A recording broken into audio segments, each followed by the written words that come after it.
para começar, cada organização, cada empresa, cada entidade jurídica, ter responsabilidade sobre riba cifra se funda não. Nós a nos tarefa de assim, a base de também preparar de estatuto não. Nós assim. De dois, nós usa fundo não público, PC botamos mister entreguei para tudo nessa que a placa tá pode usar justamente.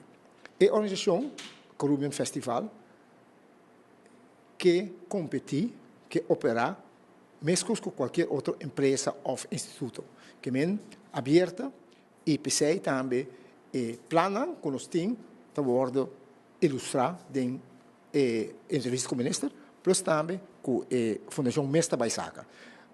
Este evento que dura até aqui 2 anos e meio, 130 edições, e o resultado de visita, entrada, recall, reconhecimento, está tremendo. Se nós miramos, bom, nos últimos 50 anos na Aruba, não tem nenhum evento semanal que vai acaparar gente, acaparar hobby gente, turista e a parte mais importante é spin-off econômico. Toda gente está viva tiki de festival.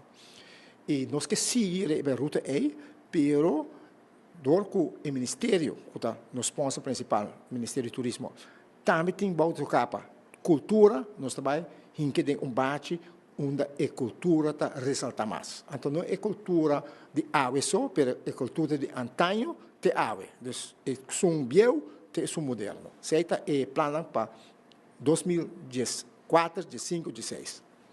Nós entregar foi começamento de 2011, 9 de junho, até 31 de dezembro de 2011, e de 1 de janeiro de 2012, até 31 de 2012. E nós estamos dentro para nos entregar, é de 1 de janeiro de 2013 para 31 de dezembro de 2013. Então, nós estamos completamente ao tanto e ao par com o sistema de boa governação também, bom governance, sobre nós estamos na hobby empresa, na instituto, não tem um retraso de 5 anos, 4 anos, nós não temos isso aí. Pensamos assim.